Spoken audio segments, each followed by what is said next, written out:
Any girl just bounce that booty. Can it just bounce? Can it just bounce, bounce? Can it just bounce? Can it just bounce, bounce?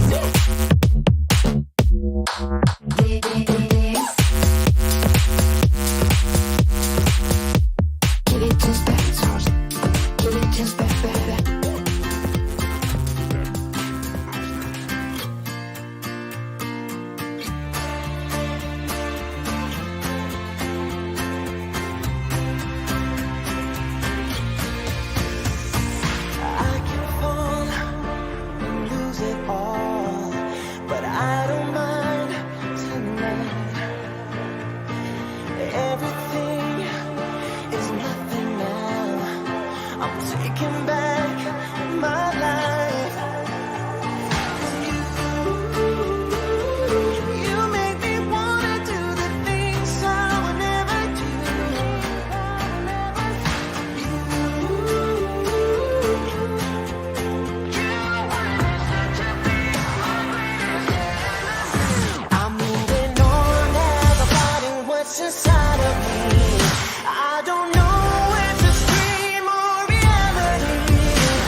I'm moving on as I'm finding what's inside of me.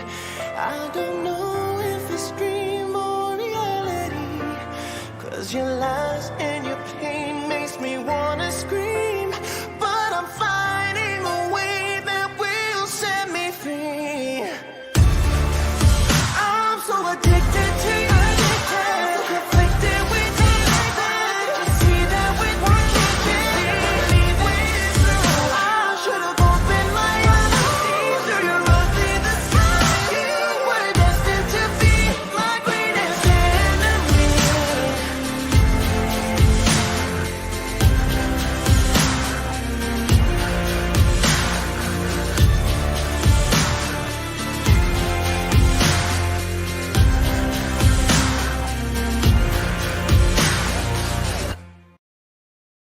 All right, Kinsman. Here we are. You better be on your best behavior tonight, because we have some awesome guests here. Yeah, we've got the Timmins Fur Council joining us live at Studio 67.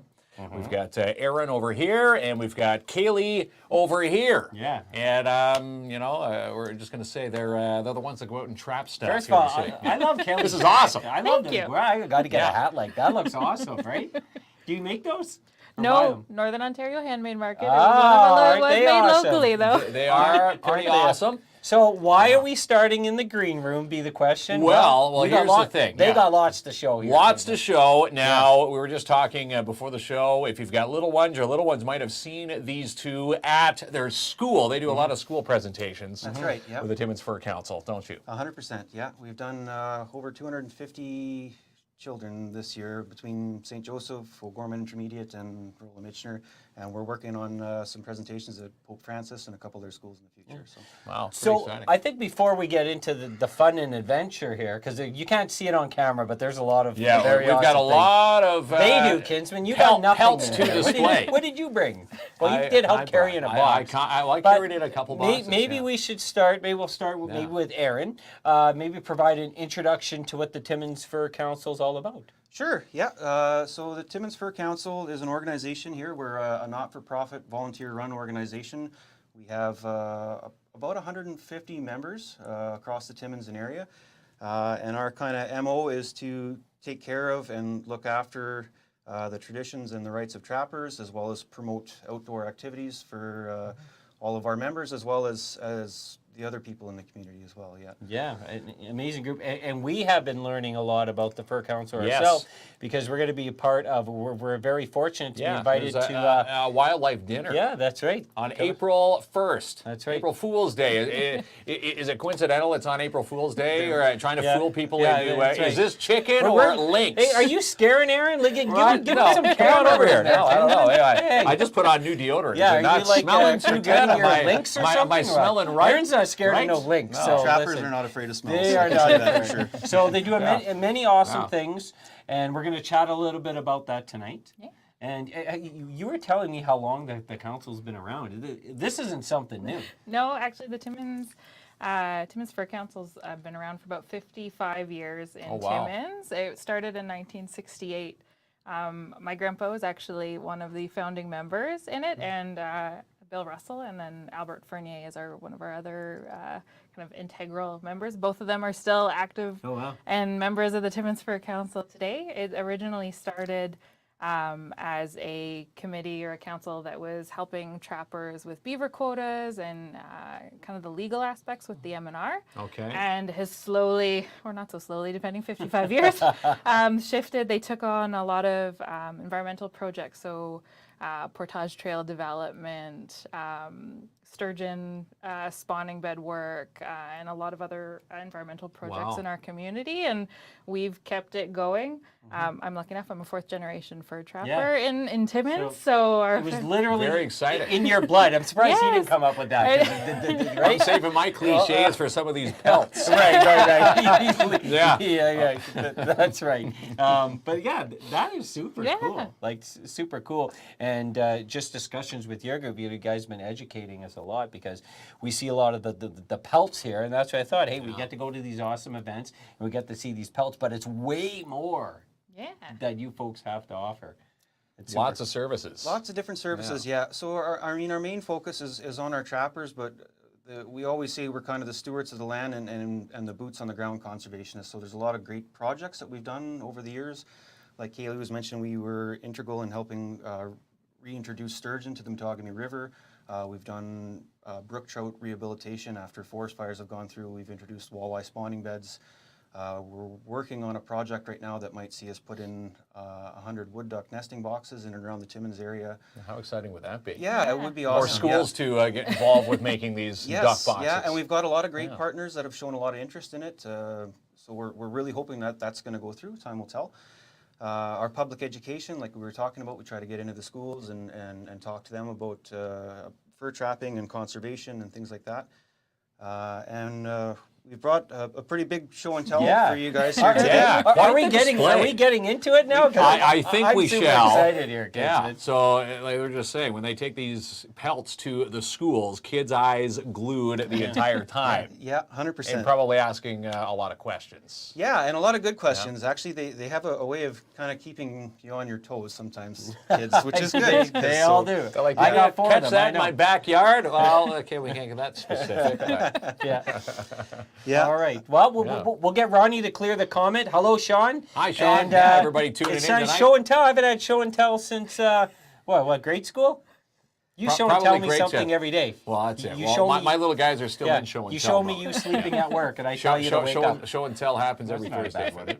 bad All right, well, the floor is yours. All right. Perfect. So normally we what gonna we see do, we like to talk a little bit about traps and trapping. We talk about the history of the fur trade. And then we have a lot of pelts. We can go in and talk about the animals, their habits and habitats, and kind of what makes them tick. Yeah. And how trapping has kind of evolved since it started, and kind of where we are today in the modern fur trade, right? So, Okay. as far as traps go, starting out, things would have been kind of primitive by today's standards. People would have used things that they had access to on the land, things like deadfall traps made of logs, snares made of sinew, things like that. And then with the introduction of steel, they were able to come up with something like this. Wow. Eh? So this was what we refer to as a restraint trap or a leg hold trap. We can hold that up, maybe. All right. Yeah. Let me hold that up then. And for a long, long time, that was pretty well the only tool that the trapper had in their trusting 'em? toolbox. It was Wait, your hand. it was a big help to them that allowed them to cover more ground and harvest more animals and things like that. Show that up close, good. No. But in and around 1950, they decided, you know what, we want to do better. We want to come up with a more humane way of doing things. So in the 50s, there was a fellow by the name of Frank Conabear, and he came up with a new design, and this is it here. Oh, wow. So we refer to that as the Conabear trap. It's made by a bunch of different companies and a bunch of kind of different designs. Oh, eh? The Conabear trap. Conabear trap. Conabear trap. Yeah. So this is the origin, and this is the replacement. This is the replacement. Oh, And I would say the vast majority of trappers in Canada are using a trap of this style right now. We refer to it as a killing trap. And even in the last 20 years, advancements have been made. The spring steel has gotten stronger, the jaw design has gotten tougher, and the entire purpose is to make trapping as humane as we possibly can. There are still some other types of trap, like this one here. So this is kind of what's come of that first one that we showed you. Yeah. And there's some things that we've done to it over the years to make it more humane. We've added rubber jaws to it here, so it doesn't impact the animal as well, but it also has a lot of holding power. We've added a spring onto the anchoring chain, so that if the animal pulls on it, it absorbs that energy, so it doesn't cause any injury to the animal. And I hear a lot of rumors about this trap and how it's Not causes humane? damage and it's not humane. So the way this works, it's powered by these coil springs here on the bottom. This we refer to as the pan, and this is the dog here. There's also a set screw that the trapper can adjust so that they can target one specific animal based on body weight. So an animal that's too light would not be heavy enough to set the trap off. Okay. So like I was saying, I hear a lot of rumors about this trap, about how it causes damage. So one of the things we always like to do in the presentation is to show that that's not true. So Here we we're go. going to go for it here. Here we got a display. So you can see it doesn't break bones, it doesn't cause doesn't bleeding, cut. it doesn't cause skin. I may not But be you can feel the pressure of that, though. It does. It's got holding power, which it has to do in order to hold the animal. It's maybe not the most comfortable thing, but definitely It'll keep the much animal more humane. there Yeah, it until allows, you would come back to the trap line to check it. That's right, yeah. So this is not used very often here in Canada in trapping anymore. I'll just take that off. But there are some circumstances where I would have been stuck in that. This is why the pros are doing it here.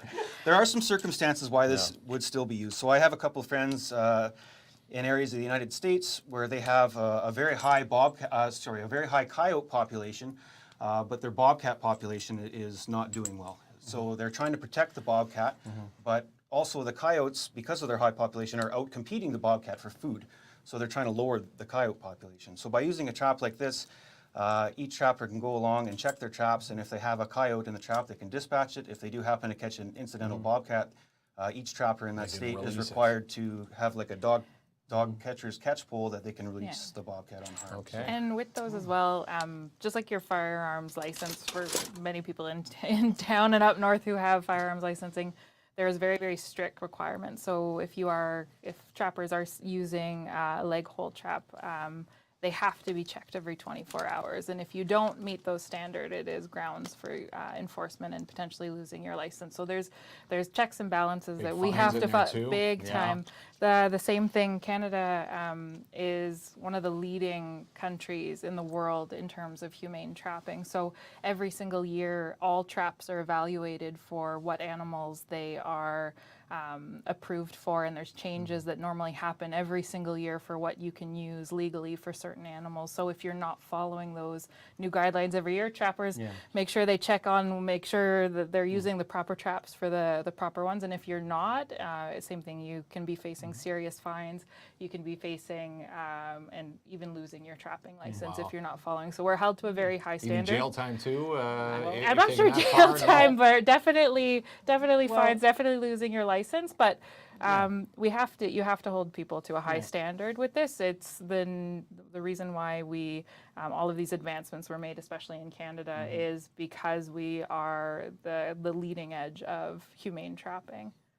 Yeah, it's also a respect to the process. So the majority, of trappers that I've talked to, have a high degree of respect to the creatures in the wilderness that surround us. And yes, there is legislations and laws in place, because you have seen very small pockets of examples of people that are not so kind to our nature. And I think it's very cool, how you mentioned, if there's a certain population of animal that's endangered, then there's checks and processes in place to ensure that you can do your best to ensure they heighten their population. Yeah. And that's really, at the bottom line, there's a lot of things that go into being a trapper, but that's really our job, is to maintain balance in the wilderness. And a lot of trappers spend a lot of time on season, off season, scouting their lines, watching for signs, seeing how the different animal populations are doing. And the one thing that we get to learn that a lot of people don't get to see is how intertwined everything is in the wilderness, how one animal relies on another animal, relies on another animal, and one small change can affect everything. It can affect else, the whole right? ecosystem. Now, when I go camping out at night, I think that they all don't like me because I hear all these wild noises. Are they coming after Klomp's tent? I need Aaron to tell me, Right? I don't don't think worry, Klomp, that's a squirrel. No need to be scared and cry in your tent. You can come out to the fire again. The squirrels can be really loud. Okay, so I gotta be scared of the squirrels too. All right, so what else? We got to make sure we give Aaron Let's lots come of on over here. Lots of Aaron. room to be in camera. So here. what are we showing next? Well, we can talk a little bit about the history. One of the things that I normally like to start with is the beaver, because the beaver was very integral. It's a very historically significant animal for Canada. It kind of kicked off the modern day fur trade, and we've seen a lot of changes because of it. So this guy here, This is the beaver. this is the beaver. Right, so that's the beaver pelt there, Yeah. right? Wow, soft. So fur trapping has been going on from Indigenous people in Canada since long before Canada was even Canada. But the big European immigration came because of this guy right here. So this beaver pelt was our currency before we had a currency. Before we had loonies and toonies, this is how someone would This is would how buy someone something. would Yeah. buy something back in the day. Yeah. And then the Hudson's Bay Company got smart and said, it's kind of hard to carry around all these beavers. Why don't we make these beaver tokens? So they would actually have HBC tokens, and that was our very first currency here in Canada. Really? Which is kind of interesting. So how much would one of those go for back in the day there? What would that get you? Going back far enough, I've heard for different goods and things like that, they would have to. So someone told me one time, if you wanted to buy a rifle, you had to stack beaver pelts as high as that rifle. I've heard that before. Oh, interesting. I've heard of trappers back in the 70s getting $200 for beaver pelts. As you can imagine, $200 in the 70s would probably buy you more goods and services than $200 in 200 back 2023. then is would. probably about $2,000 today. Where I'm from in Thunder Bay, that's where old Fort William was. Yes. And that was a big place for the fur traders when they would come in. So we know a lot about that history. 100%. Yeah. So, and that's another really great point, Jamie. A lot of our major cities today got their start as fur trade outposts. A lot of our travelways that we still use today got their And we see the We're trading started posts as- on the sides of highways, you know, yeah. traveling anywhere in the north, you see those. And this is where they would trade these pelts Yeah. back in the day. Yeah, that's right. Yeah, so the trappers would go out and work the land and then bring them back in for all the goods and things that they needed to get back out and do it all over again. How awesome is that? So in the early days, though, things were not very well regulated, and people, because there was a lot of good money involved, they got greedy and they overdid it. And beaver in Canada were trapped almost to the point of extinction, which is kind of crazy to me because Canada's huge and there's a lot of beaver here. Yeah, a lot of beaver. So some people got smart and they decided we need to come up with some rules and regulations on how we're going to manage this because we don't want that to happen. So one of the things that they came up with was the registered trapline system. So here in Ontario, every square inch of Crown land is someone's registered trapline, where one head trapper is assigned that ground, and they get to harvest based on what they see. Quotas are issued based on aerial surveys and ground surveys between the Ministry of Natural Resources and the trapper. And those quotas are done for a couple of reasons. One is to prevent over-harvesting, which is something we saw before. They've also introduced open and closed seasons, which is done for two reasons. We want to make sure that the animal is harvested when the fur is best prime, and also to protect the animals when they're going through breeding seasons and raising their young. We shut down trapping seasons during that time to make sure that those animals have a chance to prosper. Yeah. And then when we talk about the beaver, there's two types of fur on it, which is kind of. Should I bring back? Bring back the got pelts. So we've got two I tried to examples. sneak it from my office, and I got busted Gonna by put Aaron. that as a seat cushion. So it's kind of hard to see, but if you look, there's actually two types of fur on the beaver. The one is these longer guard hairs on top, Okay. and then underneath is this downy underfur. And that's something that grows out in the cold winter months. That's when the animal gets most prime. So we have an example here. This is actually also a beaver, but you can kind of see its fur is much different. This is called a sheared beaver. So what they've done here is they've actually removed all those guard hairs, and this is that downy underfur wow, that's eh? underneath. Oh, that Looks ever synthetic. different? Yeah. It's almost Yeah, like a so- rabbit fur. Yeah. So that fur there, when we talk about the Europeans and the introduction of the modern day fur trade, one of the things that they were trying to ship back was the beaver fur for hats. The hatter market in Europe was huge. So this is my beaver hat here. This is what I wear when I'm out on the trap line and it's minus 30. Like all Oh, very trappers stylish. I like wear that. the traditional, like the It's- old style garb. the It's very hats. popular, yeah. And Come not- on in, camera, if we can see come on it. over Yeah, here, look, Aaron. I know. Well, Aaron's got to do all the movement today, so it's like, look at you must stay warm all winter. We do, yeah. And it's not so much a fashion thing for us. You got to figure when we're out on the line, we're probably 100 kilometers from the nearest person. It's a function thing. We just want to stay warm. Stay warm. So this is what people think of when they think of a fur hat, but this is not what they were after. What they were actually after was the fur for felt. Oh, here comes a hat. This is my style. He's pulling out the Stetson. Oh, Is this a yes. Stetson? This is actually a Smith-built, Canadian-made out in Alberta, but this is actually also a beaver hat. So this is That's a beaver hat? This is Yeah. a beaver hat, yeah. And this is what they were after. The shape and style is a little different from what the early Europeans were after, but they took that downy underfur, they would shear it, and they would blow it into felt, and then they could shape that into What it different is hats. there, right? Yeah. That was soft, Never touch eh? another man's Don't hat. touch there, another Ken. man's I'd like to hat give until you it's permission. off. Well, hang Did on you here. ever walk down? You can walk down Timmins. Say I'm a sheriff of this town. I'm the sheriff of this. This hat is awesome. There we go. How do you get one of these hats? You look good, Kinsman. Hey, here, take that off. Put you that look- on you. You look respectable. No, I look There we go. respectable. All right. When you take this guy seriously on Good a trap evening, line, ma'am. See, I know how to talk in a hat, you'd be Kinsman. like, good day, ma'am. Right? I rode a horse in Looks Cuba like, and I got looks pretty like scared. a but I cologne love that. commercial for Stetson. I looked at, is this what Garth Brooks looks like? Aaron makes it look a lot nicer than that's a nice hat right Well, thanks, there. guys. Yeah. Yeah, so that's what they were after, was that felt for these hats. We talk about a couple other things about the beaver. One of the things we like to talk about is how they communicate. So there's a couple different ways. Obviously, they can't speak English. So one of the things that we'll notice when we're around the beaver lodges and stuff, if they sense danger, we've probably all seen the beaver slap their tail, and that tells all That's the a other sign for beavers warning. in the colony, there's something going on and we need to pay attention. But also one of the things that a lot of animals will use in order to communicate is scent. So a lot of animals will have scent glands, and part of the show and tell is actually a smell and tell. If you guys are brave here enough. we go. Yeah, we are. Well, Yeah. we're not brave, but we're going to do it. Well, we'll try it.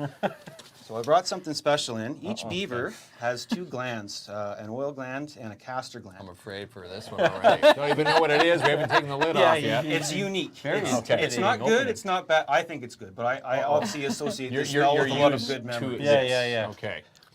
So what's a comparable to? Have a sniff. You're gonna find out. It here, smells kid, like right? beaver castor. It smells like. It smells very like musty. Well, that smells all musty? right. Yeah? Yeah, it smells like an old cabin. a cabin you haven't been to in 10 years. Right? So this stuff here, there's still a really big market for it. So this is like when we were harvesting beaver, a trapper tries to make use of every part of the animal. We use the fur either for ourselves or to go off to auction for sale. The meat is either used for our own consumption. Beaver meat is something that gets fed on my family table pretty regularly, or it is used as bait for our trapping activities. The castor gland, this is something that I've mixed up. I use this as a lure, as a scent lure to attract animals to my traps. But there is a market for them as well. We can sell them.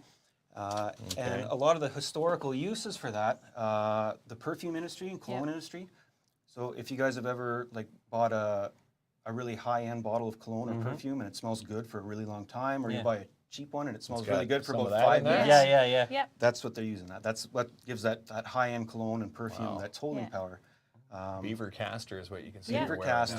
now, right? Have you ever eaten something and looked at the ingredient list and saw artificial vanilla flavoring? Yes, Yeah. all the time. So you've probably So eaten that's Yeah. beaver Oh, that's beaver what it is. castor. All right. It- Now go to your cupboards. that. Yeah. Your freezers. Artificial vanilla. What is it? Artificial vanilla flavor. Vanilla flavor. Strawberry and Wow. raspberry flavoring too. It's Really? That's what they use it in too. The beaver serves many purposes. Yes. It does. There's also a lot of traditional medicine that gets purchased for. I remember talking to an old timer one time that worked in a logging camp back in the day when people would go into a camp and they would spend the winter there, kind of thing. So you have to think these guys were working very hard all day long. They were sweating, they were out in the snow and the cold, they were wet, they were damp. So things like arthritis and rheumatism were a big problem. So what they would do is they would drop some castor into a bottle of gin, and it was called, my French is not good, but it was Ponis de gin. And they would Ponis have de a drink of that, and that was Ponis supposed de to be a cure for rheumatism. Right. So I asked the what- guy, now, was do you think it was the castor or the gin? And he said it might have been. But, I'm voting for the gin. but Yeah. it could be the castor. Probably the Like, gin, but who knows? Yeah. yeah, so that's the beaver. We can go through a couple. Yeah, go through a couple more Other pelts animals there, here? Aaron. Trying to go. All right, Kaylee's going to grab. We're putting the We're beaver gonna pelt away. through the We've got beaver. some smaller we Yeah, smaller we got pelts lots down to here. show and tell We're here calling today. this, We'll keep up with the aquatics. now this is, what, an otter? Yeah. So we do have, you may see them It's around. an We do otter. have quite a few otter this. in our area. So these guys are, while they share an environment and a habitat with beaver, you don't generally see them. These guys are actually a predator. So beaver are, you'll notice they'll take down trees, and especially right before fall, you'll see beaver start to have these big feed beds. These guys eat fish, freshwater mussels. We get a lot of them. Sometimes you'll see little mussel shells up on beaver dams. They'll get themselves a little mussel bar going. They also do eat muskrat and beaver as well if they can If they get can it. get Yeah. eh? Yeah. They're, while Yes. adorable, very, very angry. They're Putting very him angry. mildly. This one was angry. This one point. So they are very territorial, and you will see them. They're very, very brave as well. You see them a lot. Very social animals, but If you get too close and they bite you, he goes, "You ought to know better, right?" You're That's there. I got all the puns today, pal. Yeah. You got nothing on the table. yeah. So we do have a lot of otter, and sometimes you'll see, depending if you're in an area or hiking in the winter, you'll see these kind of or slide marks in the snow where it's just kind of it looks like almost like a big ski went through. So And these that's guys will one of them actually, would slide down So you'll see them, and on we've their seen them out, bellies. and they'll run down, especially if there's a little bit of a hill, and they'll kind of toboggan down to get where they're going to get Nice. from I waterway guess to that's, waterway. another thing I'm thinking on the spot, another awesome thing about being part of the Fur Council is that you learn a lot about all the, our surrounding community. Yeah. Sometimes they call us our smarter community, Kinsman, but nonetheless, right? Self-sufficient community. self-sufficient And you get to learn a community. lot of Yeah. amazing things about the Yeah. animals that surround us. You ought to know them better, Kinsman. So Janice says that looks great on you. No, that's Anne Marie. Does it look good? Yes. Does it look great on Maybe you? I'm a trapper. There you go. Maybe I am a trapper. We've got trapper. some nice ones still to go. Too. Got some. Yeah, we got some We're new not ones. done So yet. do we have otter ones? Oh, you're trying to jump All on right. my train. There we go. What do we have next? I'll give this one to Aaron. Okay, now we're talking what, squirrels here with this one? So or- these are both mink. Oh, minks. Yeah, we're going to continue with our aquatic theme here. Here, come on over here there, Aaron. There we go. Sure, we can show these off. Minks. Yeah. So a very healthy mink population here in the Timmins area. Yeah. And they are what we call a semi-aquatic. So, I mean, they have lungs, they need to breathe air, but they spend a lot of their time in the water hunting. I have a lot of areas on my trap line where the current doesn't allow the water to freeze. It doesn't ice over, and they're always in and around there hunting for minnows and frogs and all kinds of different things. I got to watch one try to take a duck down one time. That was kind of Really? A interesting. duck? mink? Yeah. No, they're Do they jump? Do mink? Do like not jump, but do they kind of- get some height? They kind of bend their back almost in half and gallop. You know what I mean? Yeah. another one. So most of these, the mink, the otter, the marten, the fisher, they have a very noticeable 2x2 pattern when you're watching their tracks, right? Yeah, that's pretty. That's pretty awesome. Wow. Never thought I would Minks. be seeing a mink. A before. mink on the show. Yeah. No. You thought it was a squirrel. Well, here, yeah, that's I'd failed the Timmins Fur Council 101. Yeah. There we go. So we'll put the minks. Where are we putting the minks back over here? Perfect. And So now what are we looking at We'll here? come out of the water a little bit, but we'll go smallest to kind of biggest. So these are all weasels. Weasels. So we have a lot of weasels. We have a very healthy weasel population in the city of Timmins. You'll notice that these guys are all a little bit different. So just like our snowshoe hares, these guys actually change coat color in the winter and the summer. They so turn white, obviously, in the winter, yeah. probably. Around So cropping in season. this about that. So in the summer you'll see them and they will be this brown with a little bit of the white belly, and that's because they're so small. They're often prey for bigger raptors or owls or bigger animals. So they'll blend in with the ground a little bit more. And then in those spring and fall seasons, you'll notice them. They'll be the white with a little bit of the brown stripe as they start to change out.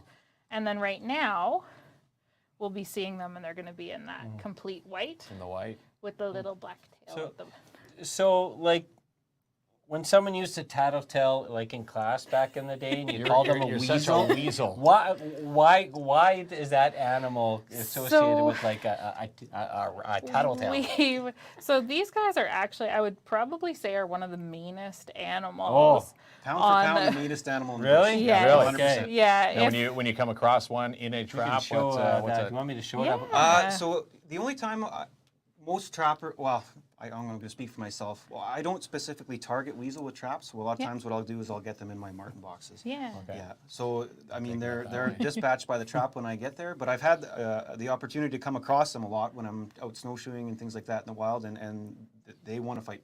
They do, right? So, Yeah. and farmers, a lot of the time, a lot of people, we have a lot of farms in our area, they'll see weasels too. They'll go in and they'll get into hen houses and do some pretty big damage. the eggs. Oh, and okay. everything. I see. Yeah. Well, they'll go right after the chickens too, even though they're little. They'll pick fights with cats and with dogs, They're or a they'll try they're a to. feisty animal. We've had it where we've had a lynx in our sled when we were taking a break on the trap line, and the lynx was trying to, or the weasel was trying to pull the lynx out of the sled to take it, and was kind of biting our shoes and trying to attack the shoes is of mine now. myself and my Yeah, dad. they're I was like, no, coming no, after and you. it was like, Well, you're, they're not a big animal, so that's why people No. always say, you little weasel. yeah. Ah, now I'm learning. I mean, they don't necessarily win the fight all of the No, time, but they they'll like pick to- it. Yeah, they're instigators. They're bold. Yeah. Yeah. I like it. All right. What do we got don't next know. here? So these guys here are pine marten. Pie martin. Pine marten. Yeah. Pine marten. So there's a couple animals we're going to show you guys tonight when we think of animals like a raccoon or a skunk or a coyote.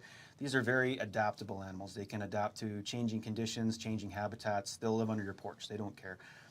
The pine marten is not that. It is the exact opposite of that. They need some very specific things to thrive.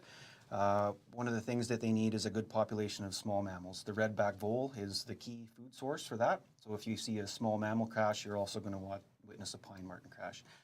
The other thing that they need is what we refer to as heavy canopy cover, so large areas of unfragmented conifer trees, because they are hunted from the air by birds of prey.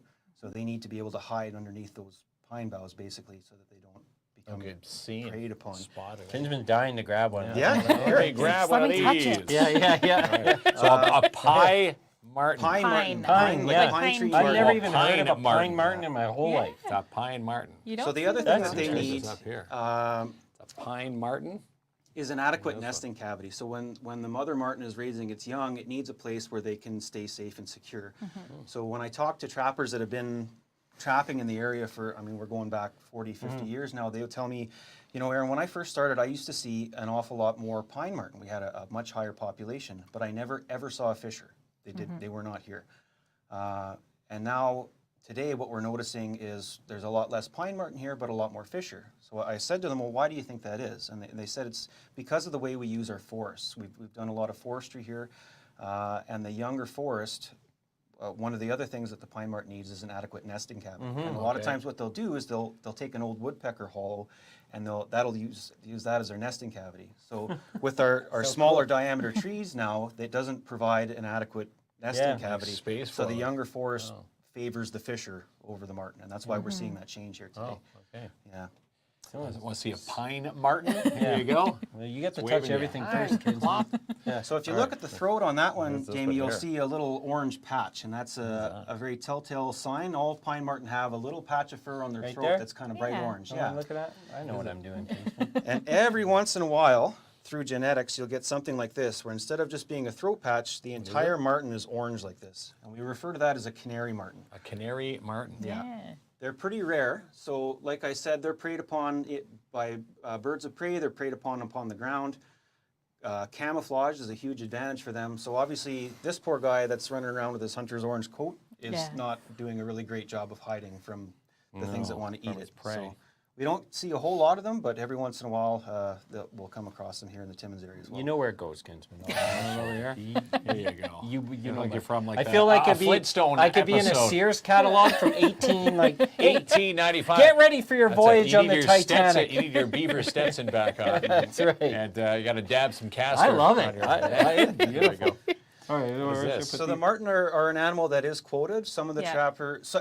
the trappers in the area, they have quotas on certain animals. So the beaver is the only animal that has both a minimum and a maximum quota, and that's done to make sure that we don't overharvest and take too many, but also that we're harvesting an adequate amount, that we're keeping them within the carrying capacity of the land. And one of the things with beaver, because they have the ability to change the habitat, they can do damage to infrastructure. A beaver doesn't know where a good spot to build a dam is or a bad spot, and it's a lot They'll go after easier your to dock. dam a culvert up than it Yeah. is to Yeah. dam a river up. So Okay. we need to make sure we keep their population under control so we can protect our roads, our railways, and things like that. Right?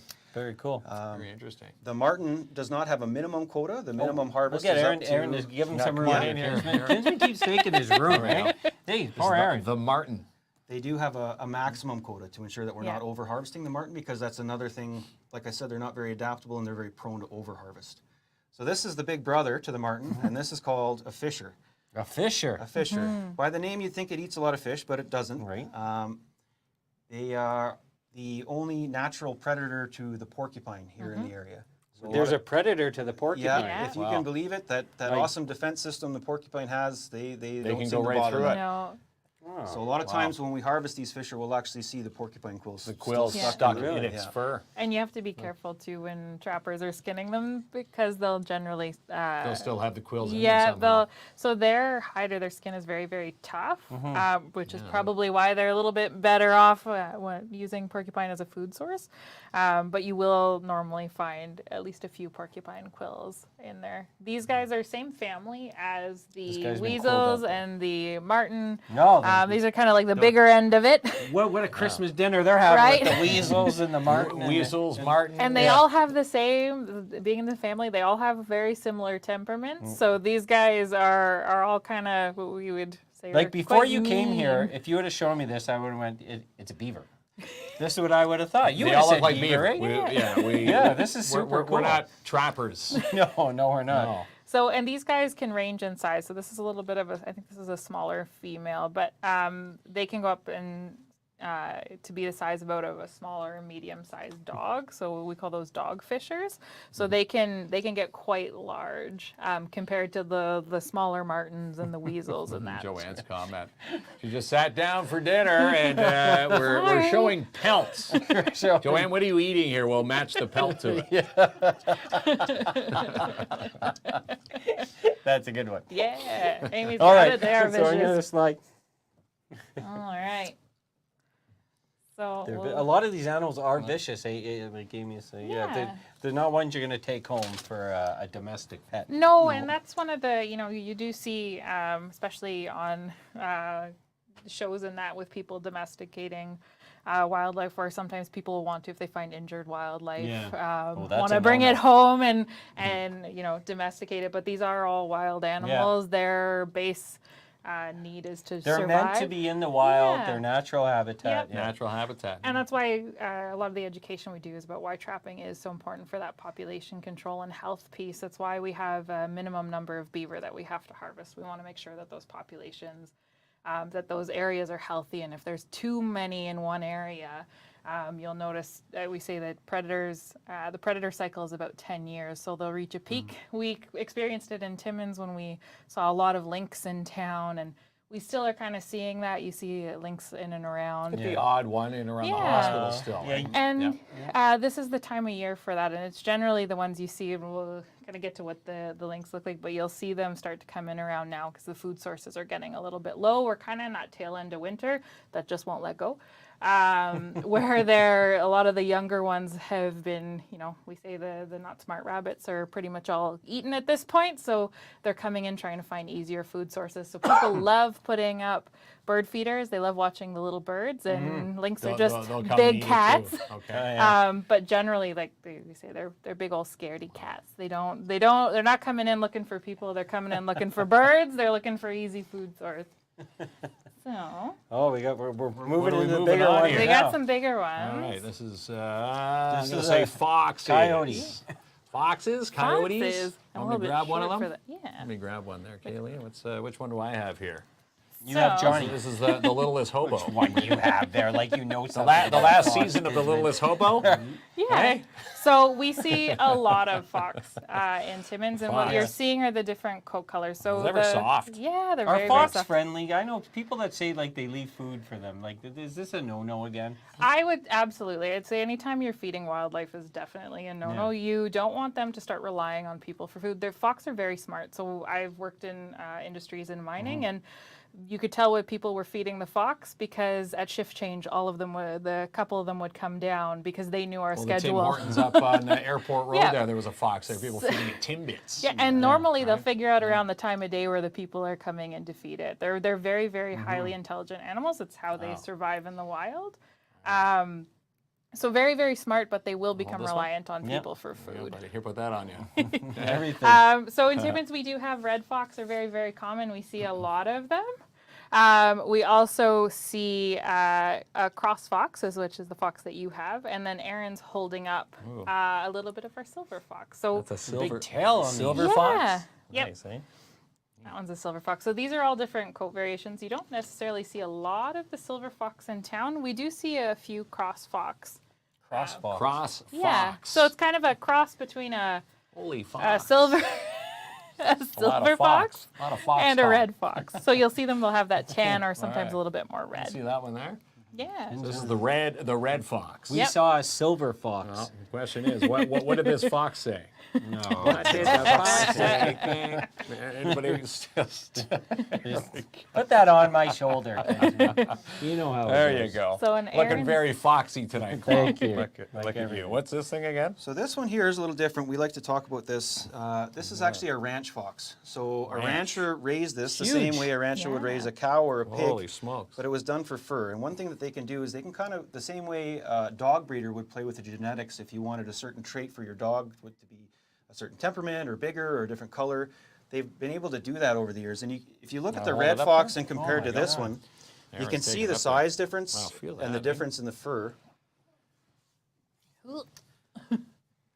So not only has it been, they've taken certain breeders that they wanted for certain characteristics, but also This fox got to live under a roof. It got fed 3 meals a day. It never had to hunt. It never got hunted.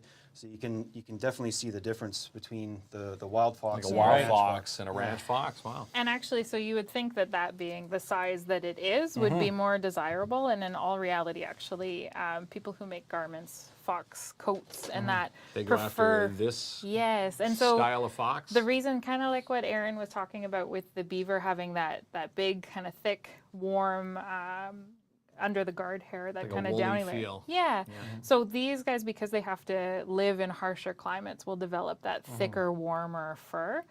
So even though these guys are smaller, these are more widely used. We don't see and don't have a lot of ranch fur ranches or fur farms anymore.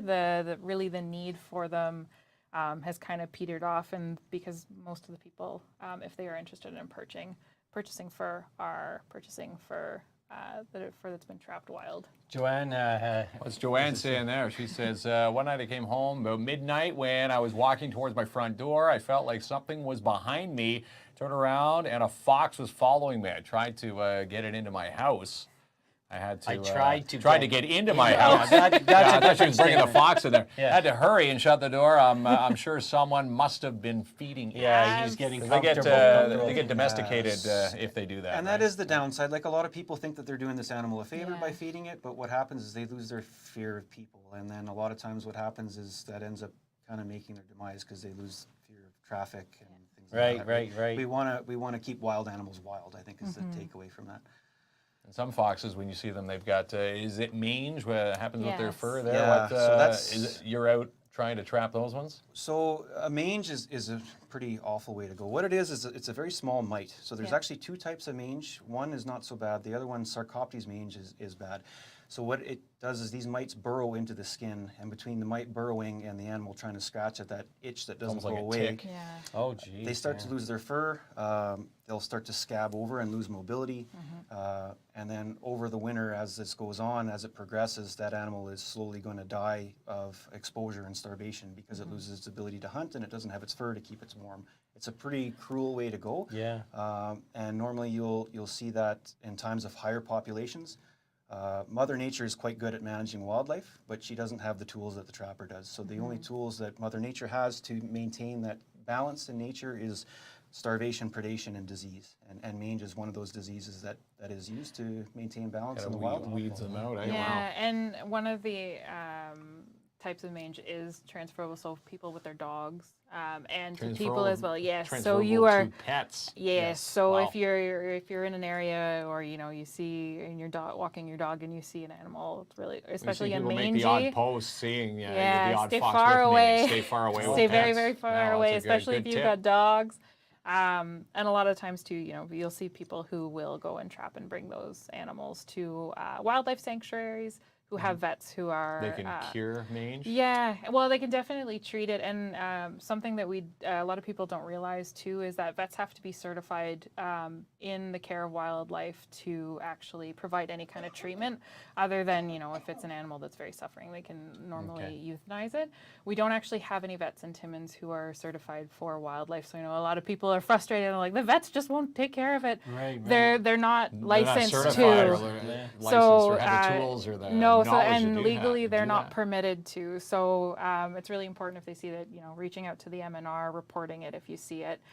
They're normally able to, or they've got a network of people who can live get trap that and bring that animal down to a to the place sanctuary. with people who are licensed, who are trained to be able to provide care for that sick animal. Oh, geez. We got one more fox that we don't have in The our white- area, unfortunately, because they're beautiful. They're like touching a cloud. The white fox. The Yeah, white these are fox. Arctic The fox. soft. The Arctic Oh, fox. they're the nicest. So we don't have them in our area, but they're still very nice to show because they're very, very beautiful. We do have you them in Ontario, but very, very far up north. The white fox. Yeah. Beautiful. Hey?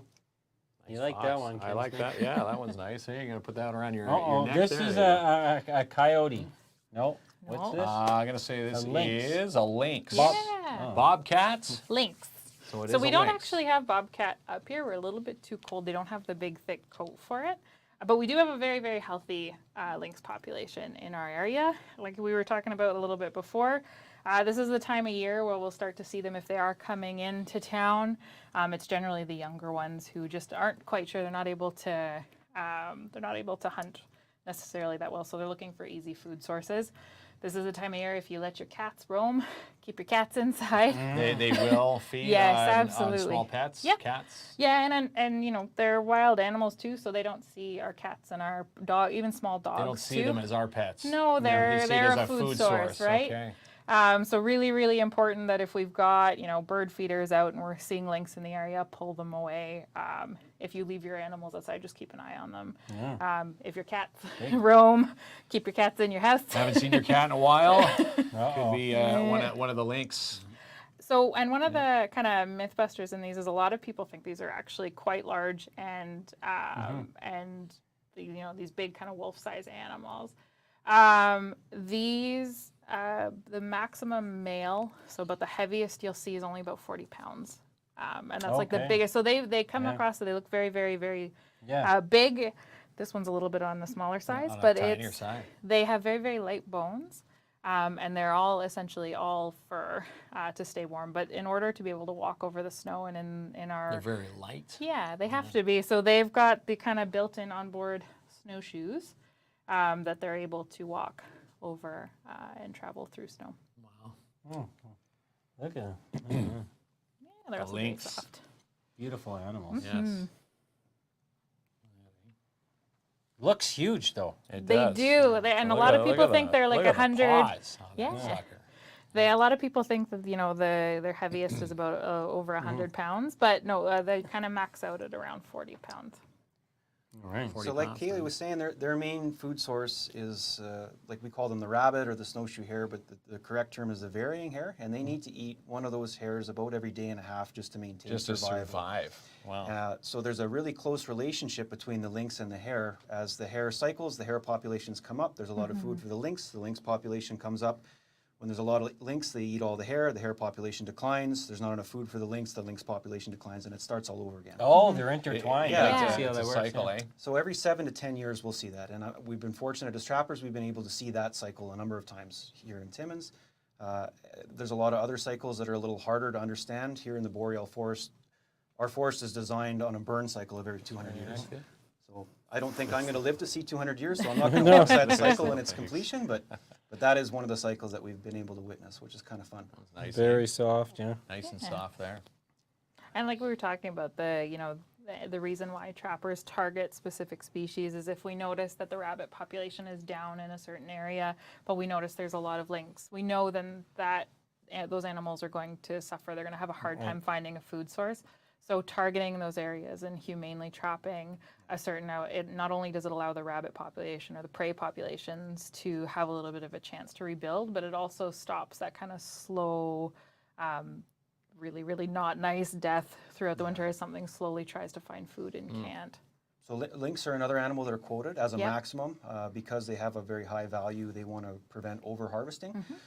So one of the strategies that I'll do is when I notice that the hare population has declined and the lynx population has peaked, I'll harvest them heavy. I'll fill my quota to its maximum. And what that does, by taking those lynx out, we're leaving the rest of that foods for the remaining lynx. So instead of that cycle going like this, Right. it kind of So it goes like kinda that. Keeps it steadier. Yeah, yeah. It balances out. Yeah.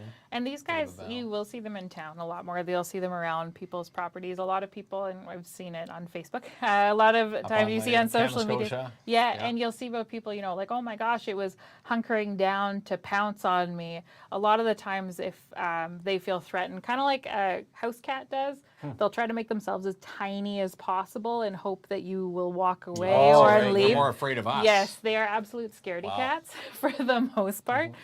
So being able to, if you do see them, especially if they're showing that kind of fearful behavior, give them a good amount of space, walk away from them or leave Yeah. that area and let them kind of keep Especially going. if they're younger nearby Yeah. too, right? Yeah, exactly. All And right. then- Mama lynx. This would is be, like yes. what this other is awesome amazing. things What do else we are have here? What other pelts are you gonna throw I'll at leave us that one here? to Aaron. Okay, this goes What over is there. this? Okay, this one's Make over sure you there. give him room, Yes. Ken. Yeah. We can see him on The camera. right. We keep losing a quarter It's of just going to be a voice. Yeah. So this is a coyote. We do have them in Timmins. Oh, that's a coyote. I have never seen one on my registered trap line. I'm kind of remote.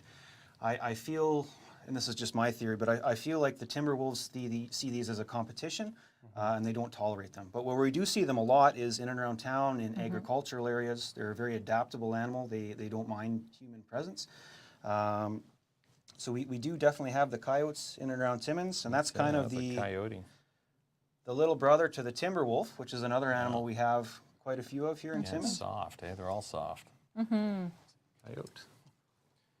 There's one running around Gillies Lake right now. You Yes, see yeah, people I posting. I've seen it multiple times. I've seen the tracks right in the independent parking lot, actually, yeah. Yeah, and right now these guys are kind of coming into the like February, March is the kind of height of their breeding season. So Okay. when kind of similar to lynx, you'll see they'll be a lot more active. They'll be in town a lot, and they'll be moving around a lot more. So it's part of the reason why we see them. It's also hard. Same thing. They kind of follow the same pattern as the lynx. They'll start to look for easier food sources as we start to get through winter time. We say the not smart rabbits have all been caught. The easy prey tends to have been picked off first, so they're looking for those That's why it's those around easy meal Gillies sources. right now. Especially the younger ones, you tend to see it more with the younger ones or the really, really older ones. Very healthy animals generally will stay as far away from people as possible, but if they are starving or if they're having a hard time finding a food source, they'll kind of venture into areas where they normally wouldn't be. Yeah. The limit is the number per hunter, or equal out in smaller numbers amongst the council. Oh yeah. So how do they? I guess the question. How do they is, find the quota? The limit. So quotas are based on surveys. Each trap line is different. Going back a number of years when there was a lot more money involved in fur trapping and when there was a lot more money involved available to the ministry, they would actually do aerial surveys on each trap line every year. They go out in the fall, and one of the things that, so for beaver as an example, in the fall time the beaver will start to mud up houses. They'll start to establish what we call a feed bed, which is just a big pile of sticks. They know they're going to be trapped under the ice for the entire winter. That's going to be their food. They put up a cache. So as they did their aerial surveys, they would fly and count all these feed beds and try to get an estimation on how many beaver were there, and they would want the trapper to harvest a certain percentage of that. Okay. beaver, Oh, okay. right? Right. So it's an evolving number. Yeah. And then other things like the other two animals here that are under quotas are the pine marten and the lynx, and those are based on the size of the trap line and the type of habitat. But that when they're you in. say, like, let's say a limit's 20. I'm throwing that out. When you hear that number, is it per trapper or per people in the district of Timmins or So each trap line will have one head trapper that is responsible for the overall operation. area? That trapper can take on one or several helpers, but each of those people on that single registered trap line would be under that quota. per Yeah. person? Yeah. Okay. Okay. Yeah, and All right. it changes too, right? So the Timmins Fur Council works really closely with the MNR. So if we have things like forest fires, logging projects that come through, quotas will change or are reviewed on a yearly basis. Trappers, if they're noticing that there is a really, really low population in their line or they're seeing really, really high predator population, will raise that with the MNR techs Okay. and they'll be able Yeah. to review that. 'Cause Always if there's that constant dialogue with the. yeah, and what we're wanting to do is kind of keep things consistent, keep the population steady. So just like you would respond in anything else, if there's a need, you want to make sure that you're changing the way that you're working or changing the way that you're harvesting on your line to respond to that need. Well, let's keep rolling. Yeah, keep rolling along You here, know, Aaron. What do we have next? We can talk a little bit about our wolves here. Oh, here we go. We got more wolves coming Yeah. So you're a bit taller than I am. Whoa. As far as canines go in Ontario, we have several different color Come on phases over here of there, Aaron. fox. He's over there We with have his pelts. Okay. Yeah. eastern coyotes, and then we have eastern wolves and gray wolves. This is the wolf. The wolves we have in the Timmins area seem to be kind of a mixture between the gray and the eastern. They're not the biggest wolves we've ever seen. The color phase is typically something like this here. We refer to that as a tawny wolf, but I have seen them almost white. I've seen them blonde, and I've seen them like this one. This was one that got harvested off my line, that are all black. So a little bit rare. Bit of a size difference between Wow, these. eh? Yeah. Wait a second here. My wolf let's bigger than your compare- wolf? yeah, Your that's wolf's right. Yeah. bigger. Yeah. Which wolf is bigger? Aaron's might be a smidge. Aaron's got a Bigger. bigger wolf than me. So a very intelligent animal. Dangerous animal. Excellent Yeah. sense of smell, large teeth, good claws. It's a top predator. Like one of the things we like to talk about when we do our presentations is the relationship between prey animals and predators, and the important traits that different animals have that allow them to survive out in the wilderness. So we brought in, as an example here, this is a bear skull. You can see the size of the teeth that bear has. That's a bear skull? That's a bear skull. Show the teeth there. Does it Can show you- its teeth? So that's a top predator for us here in Northern Ontario. It has very large teeth. It has an excellent sense of smell. That's a bear claw. You can see the size of that there. All right, there. Sure. Oh, look at Yeah. that. Not like kneading. So these are all good attributes to allow for survival. good teeth. Other things, whether it's an animal that's very fast or very cunning, Yeah. things like that. One of the things we always talk about with the kids is kind of the food chain and how we get to be on top. And it's not because we have the biggest teeth. It's not because we have the biggest claws. We're not the fastest runners. We don't have the best sense of smell. What it is our intelligence. And I'm not a great example of that, but I have access to a lot of technology. Yeah.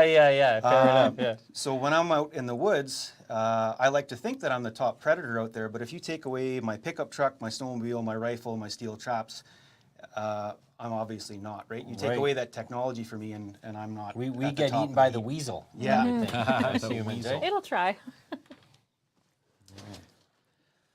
Is that real or someone made this? No, that's a bear. Actually, I harvested that last spring. Yeah, and we just cleaned the skull up. Like I said, we try to show respect for the animal and make use of every part. So that's Here, one thing I that I want to be kept. very and careful with we this. use it when for. you Use it you for want to put that displays down? I don't and want to be education. responsible for dropping that, Kinsman. No. It looks. Oh, what's this? So this is another option. So there's a couple options for the trapper when they make their harvest. They can Wolf mitts? wolf mitts. Yeah, they can sell their catch to auction. They can keep it and tan it for themselves. So these are mitts that I made for myself. They're very lightweight. I have a lot of good dexterity with them. They're very, very warm in all kinds of weather. I needed those to pump gas some days this winter, man. Yeah. 100% there at the. Yeah. Well, that's... It looks like Now that's a mitt. You're making looks fun of like my a- dad mitts on the show. I need a pair of these. right. Look at these things, eh? There you go. Give me a high five or a high paw. Did you bleach the skull? Was the skull bleached of the bear? The skull was bleached. Yeah, I have a friend actually that did it for me as a favor. Yeah, it's a bit of a process, but I bet. he does an excellent job. Yeah. Oh, Nice, eh? nice. Look Kidding me? They're awesome. like boxing mitts. Yeah. And then the last two we Those are have nice, here are these bears. Here we go. I've been waiting because listen. I saw the cocaine bear on the weekend. Yeah. And Is it good? I've been waiting for the Fur Council to come in. I want to make sure that see if that's the one. Yeah. So Well, it this is looks our like black the one. bear, very common Oh, there he is. here in Northern Ontario. You're not scared of bears? They're quite heavy pelt. It's a heavy Yeah. leather. Yeah. Very yeah. heavy leather. Yeah. Yeah. That's Good, not what, a soft 20 pounds? the fur. I would say. Yeah. 20, I would 30 say. pounds of You're leather. not scared of bears? If you see No, a bear, you're not running? the idea of a bear attack is something that's very rare. It can happen. Yeah. As a rule, don't get between mom and cubs. That's a Yeah. big no-no. Do they Yeah. say stand still if a bear is coming at you? Is that just And you don't urban climb a legend? tree. Don't climb a tree. Don't They're climb a excellent tree. climbers. Yeah. Don't yeah. run. But there is a very small population, and it's usually the juvenile males Yeah. that are what we call predatory bears, and, Okay. and they're just mean, and that's a problem. So Yeah. yeah, you Okay. definitely have to be careful. Because back to the cocaine bear, it starts with saying bears will not attack humans, and all of a sudden 400 legs and arms are flying everywhere. I'm like, what's going on here? I if the thought bear this- is on cocaine, definitely yeah, stay away from that's it. right. I think that bear was drug free, so he was okay. Was this a polar bear? This is a polar bear. Yeah, this was a right. donation given to the Fur Council from a hunter. We don't have these in and around Timmins. I hear there's a couple up in Cochrane. Well, yeah, this is not one from Hold the this habitat. up right there, No. Kinsman. No.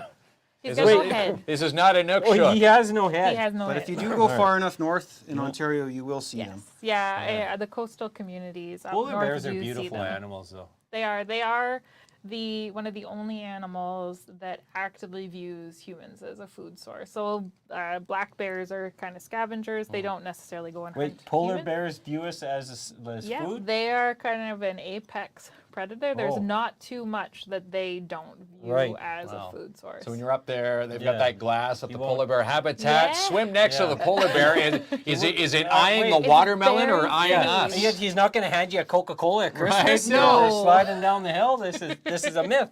The myth has been busted. Well, here Yeah, we go. Joanne's exactly right. Yeah, they do have where they'll walk through it. Yeah, They'll walk through. Joanne Wow, says is that ever heavy it's a pelt? gorgeous polar bear fur. They're getting polar bears in you. So if you see a polar bear, pretty much just make sure your will's completed, right? There's nothing you could do there, is there? Yeah, There's that's like it's the end. It's for the most part, yes. Unfortunately, unlike black bears, so black bears can be pretty easily deterred from people. They're not unless. Like Aaron was saying, the juvenile males, they're not looking for a fight. They're looking for an easy food source. And if you're not necessarily an easy food source, or if it's not sure about you, they generally don't try to stick around. We see bears most of the time coming into town for garbage, for crabapple trees, for those kinds of things. They're not looking to come into town for people. They generally will try to stay as much away as people as possible. No polar bears in our community besides No, the one in thank Colorado. goodness. Yeah, And so polar bear habitat. I'm getting a little Yeah. bit scared tonight there, Kinsman. Well. If I can outrun Mark, though, the polar bear gets That's him it. first. Bring your slow friends when you're going on a hike. It's not advisable, even if you feel like the friendship has run its course, to throw your friend No, it isn't. down It and isn't run advisable. away. Case. But We you- advise under against a it. running, You could do charging it for a bear. last minute savior. Even if you feel the friendship has run its course, we don't recommend that you throw them down and run away. So that pretty well concludes, Yeah. I think, our Wow, show what and tell, a guys. great presentation. You know what? I Amazing. have to say a lot of things. So first of all, thank you for the education. Yeah, for thanks having so much, Uh, Aaron. it- Kaylee? It's a beautiful thing, and you know, people always have different reactions when they see, you know, animals. You know, all the stuff that you're showing us. But I really love the fact that you say the bottom heart. It's the heart and care of the preservation of the wildlife that surround us. 100%. And you folks have a deep, you know, you have a deep and continuous learning, understanding, you know, how the food chain works, for lack of a better word. And I love the fact that, you know, if there's a certain high amount of one animal, that could affect another animal Yeah. and the dynamics. It does. And say. they're important. Like, we want the wildlife to surround us. A lot of us live in Timmins because we love the nature. And I think it's very educational. Very educational. Awesome. And, Thanks, an guys. awesome thing. When you to see do. a lot of snowshoe rabbits, wondering why, you know, all the animals are coming into town, that's probably a good reason why. That's right. Good food source. Now, I wonder what animal's been stealing all my beer. Polar I got kinsman. nothing for Is that. it a The polar polar kinsman or kinsman. what? I got nothing for I don't that. go near Polar him. kids. Polar Yeah. kids. So, awesome. Is there anything else you'd like to say? I know we've been chatting for over an hour. Anything else you'd like to say before we wrap it up? Where can new members join? How Yeah. can they get some more information? So anyone who's interested in connecting with us, whether you're a trapper who wants to join the Timmins Fur Council, or if you want to help out, like Aaron was saying at the beginning, you know, we do a lot of projects in the environment, whether the duck nesting boxes. If there's anything that you guys are interested in wildlife preservation, or Just reach out. yeah, just reach out to us through Facebook. You can also reach us by email at timminsfurcouncil@gmail.com, and one of us will reach out to you. We're entirely volunteer based, so we're a right. little bit slow Wow. sometimes responding. But you will get to the but message. we will definitely get to you. If you're interested in volunteering, you know, we always have our kids fishing derby on the family day weekend as well. If you're interested in connecting with us to do that, I seen a post a while back said you may have been looking for volunteers for the dinner. Yes. Is that still, you're still actively looking? Absolutely. The Timmins Fur Council commented. We Yeah, are there they still. are. They all very just right on said. time. Thank you, I'm in Gracie. sync with You're them. in sync with them. I'm like a polar bear and you're like the I'm weasel. Yes, I'm a we are weasel. still. We're definitely still looking for volunteers for our wildlife dinner on April 1st. So if you were looking for help for servers and just helping us out with that dinner, all of the proceeds. Like, so we don't do any general fundraising throughout the year. So this is All the funding one- goes right back to you to keep the trapping going. Everything that we do goes right back into public education and community events. So Wow, everything amazing. that we do is brought right back to the community, largely kids presentations and community presentations. So if you need to help us out, same email, timminsfurcouncil@gmail.com, and we'll And connect with you. we'll see you on April 1st. Yeah. We're going to be part of that dinner. We are going to be part of that dinner. Not, yeah. No, not, you gotta watch the it. You pol- say the, they're po- not the polar bears serving are you. coming. Yeah, that's it. Yeah. The polar bears will be eyeing us at that dinner. Will they? So this But, was just the lead up for the mystery dish. So now that you know what the animals mystery are, dish, yeah. Okay, it's one of these pelts. It's going to be better than that Yeah, you gotta gummy figure out worm what you it eat, is. So at least this is natural habitat. And people actually guess this mystery dish. they At try. the- They at the do. wildlife yeah, dinner. no hints Wow. before, but. No hint. Anne-Marie saying, are tickets available for the dinner? Completely sold out? We are completely sold out right now, but we do have a waiting list. So same email if you reach out to us by email or Go on the connect with list. us on Facebook and you'd like to be added to our wait People list. may We're always keeping cancel, it. Yeah. you know, illness comes up, they can't go. Just get yourself on the list. Joanne Absolutely. wants to know, where is the dinner? I may help. Yeah, it's at Ramada Inn. So we're hosting it out there. It starts at about 5:30. Our volunteers get there around 4:30. right. But you can also reach out, send us a message on Facebook to Joanne, and if you've got any questions, then we can connect and give you some of that info. Awesome. Wow. Thank you both. Thank you so Perfect. much, Thank you Kelly so much, and guys. Eric There we go. from the Timmins Well, Fur Council. Let's close it out, Rowdy. What do I we didn't do? hear one pun from this guy. I What's cannot that? believe it. On the night where the pun should have been The flowing. the puns should have been going, but it was the pelts were flowing. Oh, no. All right. Good night. Good night, everybody. See you tomorrow. Escúchame.